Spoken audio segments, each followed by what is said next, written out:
2 നിയമസഭാ സമ്മേളനം മുഴുവൻ സ്തംഭിപ്പിക്കുന്ന സാഹചര്യവും ഉണ്ടായി. ആ ഘട്ടത്തിൽ ഹൈക്കോടതി 2 തവണ വളരെ വ്യക്തമായി തന്നെ ഇന്ത്യയിൽ തന്നെ ഏറ്റവും മികച്ച ഉദ്യോഗസ്ഥന്മാരാണ് ഈ കേസ് അന്വേഷിക്കുന്നതെന്നും കേന്ദ്ര അന്വേഷണ ഏജൻസി എന്നൊക്കെ പറയുമ്പോൾ അതിലേക്ക് ഡെപ്യൂട്ടേഷൻ പോകുന്നത് കേരളത്തിൽ നിന്നുള്ള മികച്ച പോലീസ് ഓഫീസർമാരാണ്. ഈ അന്വേഷണം നടത്തുന്നത് രാഷ്ട്രീയ പാർട്ടികളല്ല, ഞങ്ങൾ നിശ്ചയിച്ച SIT ആണ്. ഓരോ 15 ദിവസം കൂടുമ്പോഴും ഞങ്ങൾ പീരിയോഡിക്കലായിട്ട് ഈ റിപ്പോർട്ടുകൾ പരിശോധിക്കുന്നു. മികച്ച അന്വേഷണമാണ് നടക്കുന്നത്. അതുകൊണ്ട് മുഴുവൻ പ്രതികളും ശിക്ഷിക്കപ്പെടും. അവർക്ക് സ്റ്റാറ്റ്യൂട്ടറി ജാമ്യം കിട്ടുന്നു എന്നുള്ളത് ഇതിന്റെ അന്വേഷണത്തെ ഒരു ഘട്ടത്തിൽ പോലും നിരുത്സാഹപ്പെടുത്തുന്നില്ല. അതുകൊണ്ട് അന്വേഷണം തുടരട്ടെ, ഒരു ഇത്തരത്തിലുള്ള സമ്മർദ്ദങ്ങൾക്കും വഴിപ്പെടേണ്ടതില്ല എന്ന തരത്തിൽ തന്നെയാണ് ഹൈക്കോടതി പറഞ്ഞത്. പക്ഷെ ആ സമയത്തും ഇത്ര വ്യക്തമായി ഡിവിഷൻ ബെഞ്ച്, ഒരു സംസ്ഥാനത്തെ ഏറ്റവും വലിയ കോടതി, ഏറ്റവും വലിയ ബെഞ്ച് പറഞ്ഞിട്ടും, അന്വേഷണത്തിന് മോണിറ്ററിംഗ് നടത്തുന്ന ബെഞ്ച് പറഞ്ഞിട്ടും കോൺഗ്രസ് നിരന്തരമായി നിയമസഭയ്ക്ക് അകത്തും പുറത്തും നുണപ്രചരണം നടത്തി ആക്രമണ സമരം വരെ നടത്തും നമ്മൾ കണ്ടു. അതിന്റെ ഇടയിൽ പലതവണ ആന്റോ ആന്റണി MP-യുടെ ഫോട്ടോയും അടൂർ പ്രകാശിന്റെ ഫോട്ടോയും അടക്കം പുറത്തു വന്നു. സ്വർണം കട്ടയാള്, സ്വർണം അത് തൊണ്ടി മുതൽ വാങ്ങിച്ചയാള്, അത് ഉരുക്കി വെളുപ്പിച്ചയാള്, ഇവരെല്ലാം നമ്പർ 10 ജനപദിൽ സോണിയാഗാന്ധിയെ സന്ദർശിക്കുമ്പോൾ ഇടത്തും വലത്തും അടൂർ പ്രകാശ് ഉൾപ്പെടെയുള്ളവരുണ്ട്. എങ്ങനെ ഈ പോറ്റി നമ്പർ 10 ജനപദ് Z കാറ്റഗറി സുരക്ഷയുള്ള സ്ഥലത്തെത്തി എന്ന ചോദ്യത്തിന് പലതവണ മാധ്യമങ്ങൾ ചോദിക്കുമ്പോഴും അതിന് മറുപടി പറയാൻ കോൺഗ്രസ് നേതാക്കന്മാർ തയ്യാറായില്ല. ഞാൻ ഒരു ദിവസം സോണിയാഗാന്ധിയെ കണ്ട് തിരിച്ചിറങ്ങുമ്പോൾ ഒരു ആളെ കണ്ടു. അവിടെ വെച്ച് പരിചയപ്പെട്ടപ്പോൾ ഒരു പോറ്റിയാന്ന് മനസ്സിലായി. അതുകൊണ്ട് കൂടെ ഞാൻ അവിടെ നിന്നു. എനിക്ക് മുൻപരിചയമില്ല എന്നതാണ് ഏറ്റവും ആദ്യം ആന്റോ ആന്റണിയും അതുപോലെ അടൂർ പ്രകാശും പറഞ്ഞത്. പിന്നീട് ഒരു ദിവസം മാറ്റി പറഞ്ഞത് ഡൽഹി വിമാനത്താവളത്തിൽ വെച്ച് പരിചയപ്പെട്ടു. അപ്പൊ പോറ്റി സോണിയാഗാന്ധിയെ കാണാൻ പോവുകയാണെന്ന് മനസ്സിലായി. അപ്പൊ കൂടെ പോയി മുൻപരിചയമില്ല എന്ന രൂപത്തിൽ പറഞ്ഞു. പിന്നീട് പത്തനംതിട്ടയിൽ വെച്ച് പലതവണ ഇവർ അങ്ങോട്ടും ഇങ്ങോട്ടും കണ്ടിട്ടുണ്ട് എന്ന വിവരങ്ങൾ വളരെ വ്യക്തമായി പുറത്തു വന്നപ്പോ ഇവർ തമ്മിൽ വളരെ പ്രീവിയസ് അക്വൈന്റൻസ് ഉണ്ട് എന്നതൊക്കെ മനസ്സിലായി. ഈ ഒരു സാഹചര്യത്തിൽ പലതും കള്ളം പറയാനും ജനങ്ങളിൽ നിന്നും മറയ്ക്കുവാനുമാണ് അടൂർ പ്രകാശും ആന്റോ ആന്റണി അടക്കമുള്ള കോൺഗ്രസ് നേതാക്കന്മാർ തയ്യാറായത്. ഏതായാലും പോറ്റിയെ പലതവണ ചോദ്യം ചെയ്തപ്പോൾ ഉള്ള വിവരങ്ങളെല്ലാം SIT-യുടെ മുന്നിലുണ്ട്. ഇവർ തമ്മിലുള്ള കണക്ഷൻ ഉണ്ട്. അതുകൊണ്ട് അന്വേഷണം മുന്നോട്ട് പോകട്ടെ. ഏതായാലും ശബരിമലയുമായി ബന്ധപ്പെട്ടുകൊണ്ട് ഒരു പ്രതികളും രക്ഷപ്പെടുന്ന സാഹചര്യമില്ല. ഈ കേസിനെ അറിഞ്ഞുകൊണ്ടോ അറിയാതെയോ കൂട്ടുനിന്ന എല്ലാവരും പ്രതിപട്ടികയിൽ വന്നുകൊണ്ടിരിക്കുകയാണ്. ആ അന്വേഷണത്തെ വളരെ പോസിറ്റീവായിട്ട് തന്നെയാണ് ഞങ്ങൾ കാണുന്നത്. ഇവിടെ ഏറ്റവും പ്രധാനപ്പെട്ട കാര്യം എന്താണ് അരുൺകുമാർ, സർക്കാർ ആദ്യ നിമിഷം മുതൽ സർക്കാരും ദേവസ്വം ബോർഡും സ്വീകരിച്ചൊരു നിലപാടുണ്ട്. അയ്യപ്പന്റെ ഒരു തരി പൊന്ന് കട്ടവർ ആരാണെങ്കിലും, അവർക്ക് ഇനി ഏത് രാഷ്ട്രീയമുള്ളവരാണെങ്കിലും അവരൊക്കെ അകത്തു പോകും എന്ന നിലപാടാണ് സർക്കാർ സ്വീകരിച്ചത്. പക്ഷേ പ്രതിപക്ഷം തുടക്കം മുതൽ ഈ അന്വേഷണ സംഘത്തിലെ SIT-യിൽ വലിയ സംശയങ്ങൾ പ്രകടിപ്പിച്ചുകൊണ്ട് ഇരിക്കുകയായിരുന്നു. ആ പ്രതിരോധം ഇനി നിൽക്കുമോ? നോക്കൂ, ഇപ്പോൾ അടൂർ പ്രകാശിന്റെ കാര്യം എടുക്കാം. അടൂർ പ്രകാശ് താങ്കൾ പറഞ്ഞതുപോലെ നാട്ടിലെ ഏതോ അയ്യപ്പ ഭക്തൻ ആ വഴിക്കുള്ള ബന്ധമേ പോറ്റിയുമായിട്ടുള്ള എന്നായിരുന്നു ആദ്യം പറഞ്ഞത്. എന്നാൽ അങ്ങനെയാണോ നമ്മൾ കണ്ടത്? അടൂർ പ്രകാശിന്റെ വീട്ടിൽ പോകുന്നു, പോറ്റിയുടെ വീട്ടിൽ പോകുന്നു. ഇനി അതിനൊക്കെ അപ്പുറത്തേക്ക് ഈ അടൂർ പ്രകാശ് ബംഗളൂരുവിൽ പോകുമ്പോൾ അവിടെയുമുണ്ട് പോറ്റി. പോറ്റി എന്തോ സമ്മാനം കൊടുക്കുകയും ചെയ്യുന്നുണ്ട്. അപ്പോൾ ഇതൊക്കെ എന്തിനാണ്? എന്ത് ബന്ധം? ഏത് വഴിക്കാണ് സോണിയാഗാന്ധിയുടെ വീട്ടിലേക്ക് ഈ പോറ്റി കയറിയത്? ഇതൊക്കെ പറയേണ്ടി വരില്ലേ? അപ്പോൾ അവരുടെ പ്രതിരോധം ഇനി നിൽക്കുമോ അഡ്വക്കേറ്റ് അരുൺകുമാർ?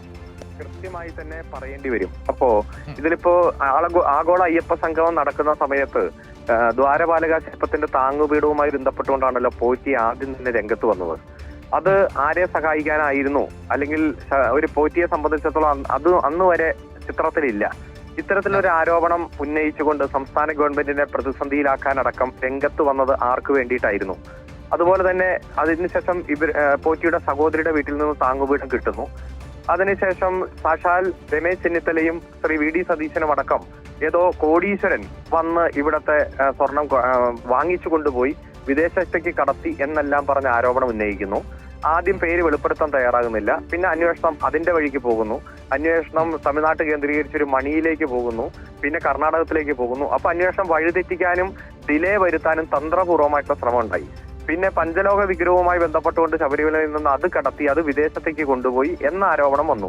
അതിനുശേഷം അന്വേഷണ ഏജൻസി വിപുലപ്പെടുത്തിയപ്പോ CPM ബന്ധമുള്ളവരെ ഉൾപ്പെടുത്തി എന്ന് പറഞ്ഞ് പരസ്പര വിരുദ്ധമായിട്ടുള്ള ആരോപണം ഉന്നയിക്കുന്നതും ഹൈക്കോടതി നല്ല ചുട്ട മറുപടി കൊടുക്കുന്നതുമെല്ലാം നമ്മൾ കണ്ടതാണ്. അപ്പോൾ ഈ കഴിഞ്ഞ 3 മാസത്തെ അന്വേഷണത്തിന്റെ ഓരോ ഘട്ടം എടുത്തു നോക്കിയാലും ഈ അന്വേഷണ ഏജൻസിയെ അവിശ്വസിക്കുവാനും അവരുടെ അന്വേഷണത്തെ തടസ്സപ്പെടുത്താനും വഴിതെറ്റിച്ച് വിടുവാനും അനാവശ്യ സമ്മർദ്ദം ഉണ്ടാക്കാനും പൊതുജനങ്ങളിലടക്കം അവമതിപ്പുണ്ടാക്കുന്ന തരത്തിൽ പല കോൺഗ്രസ് നേതാക്കന്മാരുടെയും BJP നേതാക്കന്മാരുടെയും പ്രസ്താവനയും എല്ലാം നമ്മൾ കണ്ടതാണ്. അത് BJP നേതാക്കന്മാരുടെ ഇടപെടലും അങ്ങനെ തന്നെ തന്ത്രി അറസ്റ്റ് ചെയ്തതുമായി ബന്ധപ്പെട്ടുകൊണ്ടെല്ലാം നമ്മൾ കണ്ടതാണ്. അപ്പോൾ ഇവരെ സംബന്ധിച്ചിടത്തോളം സമയബന്ധിതമായി അന്വേഷണം പൂർത്തീകരിക്കാൻ SIT-യെ അനുവദിക്കാതിരിക്കുക അതേപോലെ തന്നെ യഥാർത്ഥ പ്രതികളെ കണ്ടെത്തി ഇവിടെ പറഞ്ഞതുപോലെ ഒരു തരി പൊന്നു പോലും നഷ്ടപ്പെടുന്ന സാഹചര്യം ഇല്ലാതെ തരത്തിൽ ഈ അന്വേഷണം അതിന്റെ ഫ്രൂട്ട്ഫുൾ റിസൾട്ടിലേക്ക് എത്തിക്കാതിരിക്കുക എന്ന ലക്ഷ്യത്തോടെ തന്നെയാണ് ഇവർ പ്രവർത്തിക്കുന്നത്. പക്ഷേ ഹൈക്കോടതിയുടെ വളരെ സ്ട്രോങ് നിലപാട് തന്നെ ഇതിലുണ്ടായി. കാരണം ഇത്തരത്തിലൊക്കെ വലിയ മീഡിയ ട്രയലൊക്കെ നടത്തി അന്വേഷണ ഏജൻസിയുടെ ഉദ്യോഗസ്ഥന്മാരുടെ ആത്മവിശ്വാസം തകർക്കുന്ന പല സാഹചര്യങ്ങളും പണ്ടുണ്ടായിട്ടുണ്ട്. പക്ഷേ ഡിവിഷൻ ബെഞ്ച് പൂർണ്ണമായി വിശ്വാസം രേഖപ്പെടുത്തി. കാരണം ഇതിലെ ഹൈക്കോടതിയുടെ ജഡ്ജിമാർ മാത്രമേ ഈ അന്വേഷണത്തിന്റെ ഓരോ ഘട്ടത്തിലുള്ള റിപ്പോർട്ടുകൾ വായിച്ചിട്ടുള്ളൂ. 11 തവണ പീരിയോഡിക്കൽ റിപ്പോർട്ട് അന്വേഷണ ഏജൻസി കൊടുത്തു. ആ ഘട്ടത്തിലെല്ലാം ഒരു തവണ പോലും മാറ്റി പറയുന്ന സാഹചര്യമോ മറ്റു കാര്യങ്ങളോ ഇല്ല. അപ്പോ നമ്മളെ സംബന്ധിച്ചിടത്തോളം ഏറ്റവും മികച്ച രീതിയിലാണ് അന്വേഷണം പോയിക്കൊണ്ടിരിക്കുന്നത്. ഹൈക്കോടതി പൂർണ്ണമായിട്ടുള്ള പിന്തുണ, ഗവൺമെന്റ് പൂർണ്ണമായിട്ടുള്ള പിന്തുണ, മുഴുവൻ പ്രതികളെയും നിയമത്തിന്റെ മുന്നിൽ കൊണ്ടുവരിക എന്ന ലക്ഷ്യം മാത്രമാണുള്ളത്. ഇപ്പോ പോറ്റിക്ക് ബന്ധമുള്ള ഈ കേസുമായി ബന്ധപ്പെട്ടുകൊണ്ട് പല ഘട്ടത്തിലും കണക്ട് ചെയ്യപ്പെട്ടവരെല്ലാം നിയമത്തിന്റെ മുന്നിൽ വന്നേ പറ്റൂ. അതിന്റെ ഭാഗമായിട്ട് അന്വേഷണം മുന്നോട്ട് പോകുമ്പോൾ കൂടുതൽ അറസ്റ്റും ചോദ്യം ചെയ്യലൊക്കെ ഉണ്ടാകും. അതിന് ഗവൺമെന്റ് സംവിധാനവും കോടതിയെല്ലാം പൂർണ്ണ പിന്തുണ കൊടുത്തുകൊണ്ട് അന്വേഷണവുമായിട്ട് സഹകരിക്കുകയാണ്.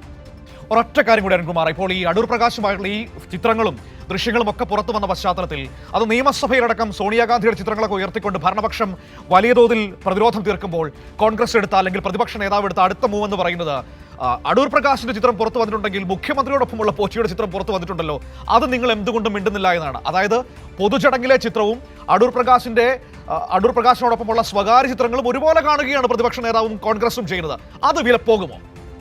അതെ, 25/5/2025 ഒരു ഗവൺമെന്റ് ഉത്തരവിലൂടെയാണ് ഭീമ ജ്വല്ലേഴ്സ് ശബരിമലയിലെ തീർത്ഥാടകർക്ക് വേണ്ടി ഒരു ആംബുലൻസ് കൈമാറുന്നതുമായി ബന്ധപ്പെട്ടുകൊണ്ടുള്ള ഒരു തീരുമാനം എടുത്തത്. ഒരു ഗവൺമെന്റ് ഉത്തരവാണ്. അതിന്റെ ഭാഗമായിട്ട് ആംബുലൻസ് കൈമാറുമ്പോൾ ആ വേദിയിൽ മുഖ്യമന്ത്രി വരുന്നു, ആംബുലൻസ് കൈമാറുന്നു, അതിനുശേഷം കാറിലേക്ക് കയറി പോകുന്നു. പോറ്റിയോട് വരെ മാറി നിൽക്കാൻ പറഞ്ഞ് പോകുന്ന ദൃശ്യങ്ങൾ നമ്മൾ കണ്ടതാണ്. അതിലെ പല ഫോട്ടോയും എടുത്ത് തെറ്റിദ്ധരിപ്പിക്കുന്ന പ്രചരണം 1-2 മാസം നടത്തി. പക്ഷെ പിന്നീട് അതിനുശേഷം യഥാർത്ഥ വീഡിയോ പുറത്തു വന്നപ്പോഴാണ് നമുക്ക് വസ്തുതകൾ മനസ്സിലായത്. അപ്പോൾ പല ഘട്ടത്തിലും അടൂർ പ്രകാശ് പറഞ്ഞത് ഈ മുഖ്യമന്ത്രിയുമായി ഈ ആംബുലൻസ് കൈമാറുന്ന ആ ചടങ്ങിന് ശേഷമാണ് ഞങ്ങൾ സോണിയാഗാന്ധിയെ കണ്ടത് എന്ന രൂപത്തിൽ പ്രസ്താവിച്ചു. എന്നാൽ കോൺഗ്രസിന്റെ ഔദ്യോഗിക വക്താക്കൾ പറഞ്ഞു 2014 മുമ്പാണ് ഈ സംഭവം നടന്നതെന്ന് പറഞ്ഞു. ചില ആളുകൾ അത് 2014 ശേഷം. അപ്പോൾ ഒരു 10-11 വർഷത്തെ ഒരു റിലേഷൻഷിപ്പ് ഉണ്ടായിരുന്നു എന്ന് തെളിയിക്കുന്ന തരത്തിൽ തന്നെയാണ് കോൺഗ്രസ് നേതാക്കന്മാരുടെ പരസ്പര വിരുദ്ധമായിട്ടുള്ള പ്രസ്താവന. ഏതായാലും ഒരു ഔദ്യോഗിക ചടങ്ങിൽ മുഖ്യമന്ത്രി പങ്കെടുക്കുന്നു, ഭീമ ജ്വല്ലേഴ്സിൽ നിന്ന് ഏറ്റുവാങ്ങി ശബരിമലയ്ക്ക് കൈമാറുന്നു. ഗവൺമെന്റ് ഉത്തരവിനെ തുടർന്ന് തന്നെയാണ് അത്തരത്തിലുള്ളൊരു കൈമാറ്റം ഉണ്ടായത്. ആ ഒരു ചിത്രം വെച്ചിട്ട് ഒരിക്കലും ഒരു സ്വകാര്യ ചടങ്ങിൽ ഇത്രയും ഇസഡ് കാറ്റഗറി സുരക്ഷയുള്ള ഹേമന്ത വിശ്വ ശർമ്മയും കരുണാകരനടക്കം കോൺഗ്രസിൽ നിന്ന് പുറത്തു പോകാൻ കാരണമായത് സോണിയാഗാന്ധി മുഖം കാണാൻ അനുവദിക്കാത്തത് കൊണ്ട് തന്നെയാണ്. എത്രയോ നേതാക്കന്മാർക്ക് ആ അനുഭവമുണ്ട്. അപ്പൊ ഇസഡ് കാറ്റഗറിയുള്ള ഒരു നമ്പർ 10 ജനപതിൽ പോയി 2 തവണ കാണുക, കയ്യിലെന്തോ കെട്ടിച്ചു കൊടുക്കുക, വലിയ പൊതി കൊടുക്കുക. ആ പൊതിയിൽ എന്താണെന്നൊന്നും ആർക്കും അറിയില്ല. അത്തരം ഒരു സാഹചര്യം ഉള്ളപ്പോ വലിയധികം അതെ ഈന്തപ്പഴം പോറ്റി ശബരിമലയുടെ ഉള്ളിൽ നിന്ന് ഈന്തപ്പഴം കൊണ്ടേ കൊടുക്കണമെങ്കിൽ എന്തായാലും കാട്ടിൽ ഈന്തപ്പഴം ഇല്ല. അപ്പൊ അതൊക്കെ അത്തരത്തിൽ ഈന്തപ്പഴം കൊടുത്ത് സോപ്പിടണമെങ്കിൽ എന്തൊക്കെയാണ് ഇവർ തമ്മിലുള്ള ബന്ധം, ഡീല് എന്നൊക്കെ പൊതുസമൂഹത്തിന് അറിയേണ്ടതുണ്ട്. അപ്പൊ ജനങ്ങളെ കബളിപ്പിക്കാൻ ഇന്ന് പറയുന്ന നുണ നാളെ മാറ്റി പറഞ്ഞ് വീണ്ടും നുണ പറയുന്ന ഒരു സാഹചര്യം വി.ഡി. സതീശനും അടൂർ പ്രകാശൊക്കെ കുറച്ച് നാളായിട്ട് തുടരുകയാണ്. പക്ഷെ അത് SITയുടെ മുന്നിൽ വിലപ്പോകുമെന്ന് ഇപ്പൊ നമുക്ക് അങ്ങനെ മനസ്സിലാക്കാൻ കഴിയില്ല. കാരണം അന്വേഷണം അത്ര ശക്തമായി കൃത്യമായി തന്നെ ഹൈക്കോടതി മോണിറ്ററിംഗിൽ മുന്നോട്ട് പോവുകയാണ്. അതുകൊണ്ട് ഇത്തരം വിഷയങ്ങൾക്ക് കോൺഗ്രസ് മറുപടി പറഞ്ഞേ പറ്റൂ. Okay, thank you Shri Arunkumar ഈ അവസരത്തിൽ സംസാരിച്ചതിന്.